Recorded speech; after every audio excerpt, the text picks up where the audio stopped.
PTI के chairman Imran Khan का काफिला इस वक्त डी चौक की जानिब रवां दवा है और कुछ ही देर में इमरान खान और उनके तमाम कारकुनान पहुंचने वाले हैं। ताज़ा तरीन सूरत हाल इस वक्त आप देख रहे हैं, मनाजिर देख रहे हैं किस तरह से पुलिस ने इन तमाम काफिलों को रोकने की कोशिश की। इस वक्त यहाँ शेलिंग की गई है, जगह जगह आग लगी हुई है और इस वक्त बोल न्यूज़ के नुमाइंदे जाहिद फारूक, इसके अलावा फैयाज बुखारी और नईम असगर भी हमारे साथ मौजूद हैं। मुख्तलिफ शहरों में इस वक्त सूरत हाल क्या है, इन तमाम नुमाइंदगान से जानेंगे। जाहिद फारूक की तरफ पहले चलते हैं, उनसे जानते हैं कि वो कहाँ मौजूद हैं और क्या मनाजिर इस वक्त देख रहे हैं। जाहिद फारूक, आपके इर्द गिर्द क्या मनाजिर हैं? कारकुनान को रोकने की कोशिश की जा रही है, लाठियां बरसाई जा रही हैं, गोलियों का निशाना बनाया जा रहा है।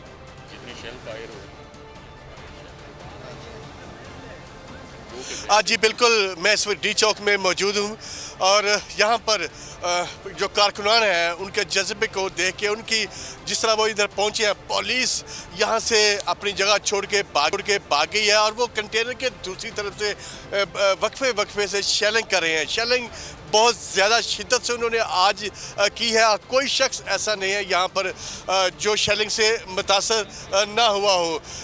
आप कह सकते हैं कि जब तक इमरान खान डी चौक पहुँचेंगे, डी चौक के ऊपर इस वक्त बड़ी तादाद में कारकुनान की जो है वो मौजूद है। अब उनका इस्तकबाल करने के लिए बेचैन है। मैं भी इधर डी चौक में मौजूद हूँ, मेरे साथ कारकुनान भी हैं। आप भी आंसू गैस के इस शेल से जिस तरह मैं मुतासर हुआ है? जी सर, बहुत जो है ना ज़्यादा तकलीफ़ें पहुँची, आँखें को बहुत ज़्यादा जो है ना इधर शेलिंग की, जिसकी वजह से हम बहुत ज़्यादा मुतासर हुए हैं। लिहाजा जो है ना, देखें मेरा नाम तारिक है और मैं जतोई तारिक अजलानी मेरा नाम है। मैं जतोई डिस्ट्रिक्ट मुजफ्फरगढ़ जतोई तहसील से आया हुआ हूँ। मेरी सिर्फ़ और सिर्फ एक रिक्वेस्ट है, आप ये देखें कि जिस तरह से ये शेल्स फायर किए जा रहे हैं, ये वो शेल्स हैं जो कि एक्सपायर्ड शेल्स हैं। ये ह्यूमन राइट्स के भी वायलेशन है। ऐसे शेल्स कभी आप किसी अपनी क्या कहते हैं आप? गिलगित से आया हूँ। गिलगित से आए हैं आप? क्या कहेंगे आप? हम इमरान खान को सपोर्ट करने आए हैं, निकले हैं जो घरों में बैठे। मैं बेसिकली परचनार से हूँ, मैं परचनार से आया हूँ कल।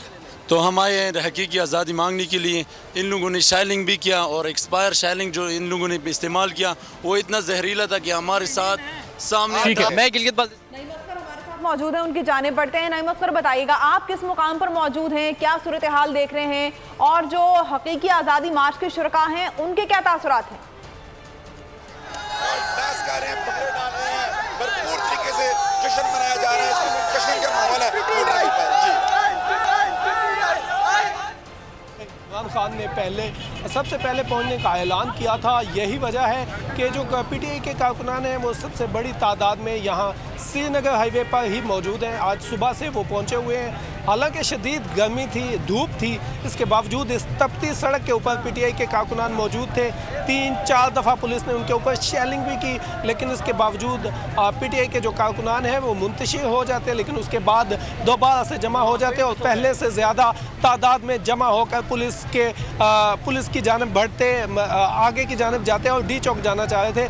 बिलाखिर पुलिस को पसपा होना पड़ा और पीटीआई के कारकुनान की एक बड़ी तादाद यहाँ से होती हुई वो डी चौक की जानिब रवां दवा है। इस वक्त भी पीटीआई के जो कारकुनान की एक बड़ी तादाद श्रीनगर हाईवे के ऊपर मौजूद है। हमारे रकम में पीटीआई के कारकुनों की एक बड़ी तादाद मौजूद है, जिनमें बच्चे भी हैं, ख़वातीन भी हैं और मर्द तो है ही। और यहाँ पर सिर्फ इस्लामाबाद रावलपिंडी के लोग नहीं हैं, मुख्तलिफ शहरों से आए हुए लोग हैं, मुख्तलिफ सूबों से आए हुए लोग हैं जो यहाँ तक पहुँचे हैं। और यहाँ पर उनसे बात करते हुए हमें पता चला कि वो कितनी मुश्किलात और किन किन रास्तों से होते हुए यहाँ पर पहुँचे हैं। कारकुनान का ये कहना है कि हर रास्ता ब्लॉक किया गया है, सड़कें ब्लॉक की थी, लेकिन इसके बावजूद हम मुख्तलिफ रास्तों से होते हुए, रुकावटें हटाते हुए यहाँ पर पहुँचे हैं। अब से कुछ देर पहले साबिक वज़ीर आला KPK परवेज़ खटक यहाँ पर अपने काफ़िले के साथ, एक बड़ा काफ़िला था उनके साथ, वो भी यहाँ से गुजरे हैं।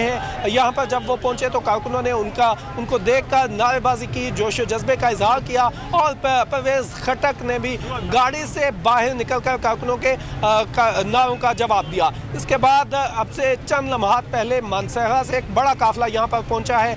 इसके अलावा जो गुजरांवाला से काफिले आ रहे हैं वो भी पहुँचने वाले हैं। गुजरांवाला के कुछ लोग हमें बता रहे हैं कि अभी पंजाब से कुछ काफिले हैं वो भी श्रीनगर हाईवे का रुख कर रहे हैं। कराची की सूरत हाल हम जानते हैं। फयाज बुखारी अब किस मकाम पर है कराची की, और यहाँ पर क्या सूरत हाल है? ये मुजाहिरीन जिन्होंने धरना देना था उनकी क्या हालत है इस वक्त? जी बिल्कुल, दोपहर 3 बजे के करीब जो है वो नुमाइश चौरंगी पर आने पाकिस्तान के लोगों को कहा गया था कि शहर के मुख्तलिफ इलाकों से निकले और जहाँ जहाँ पर वो पॉइंट्स बनाए गए हैं वहाँ पहुँचे। तो शहर कायद की आवाम के लिए नुमाइश का ये पॉइंट बनाया गया था दोपहर 3 बजे के लिए, और जिन रास्तों से आ रहे थे तो रास्ते में बहुत मुश्किलात का सामना करना पड़ा। आंसू गैस की शेलिंग की गई और हमारे साथ कुछ खवातीन भी मौजूद है, मजीद उनसे जानते हैं। आप ये बताइएगा, जहाँ से आप आ रही थी तो कितनी मुश्किलात हुई आपको नुमाइश आने में? जहाँ से हमने शुरू किया वहाँ हम लोग नूरानी के सामने, जैसे कि आप लोगों ने देखा होगा, हम खड़े हुए। वहाँ पे ना ख़वातीन को बख्शा गया, ना बच्चों को। ख़वातीन के कपड़े भी फटे हैं, वहाँ पे नुकसान हुआ है।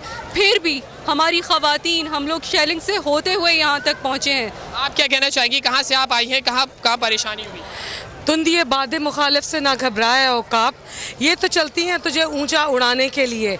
हम आए सारे, काफ़ी दूर दूर से आए, लेकिन ये रास्तों की तकलीफ़ें हमें नहीं रोक सकी। इन लोगों ने आंसू गैस से लेके शेलिंग की, डायरेक्ट फायर्स मारे, लेकिन आप देख सकते हैं कि ये इम्पोर्टेड हुकूमत हमें किसी सूरत मंजूर नहीं। जी बिल्कुल, आप ये बताइएगा क्या क्या तकलीफ़ात आपके सामने आए? हम लोग पहले तो 3 तलवार गए, वहाँ पर उन्होंने पूरा बंद कर दिया। फिर उसके बाद हम लोग अल्लाह वाला चौरंगी गए, वहाँ पर उन्होंने कहा। सब्सक्राइब करें और बेल दबाएं ताकि कोई खबर रह न जाए।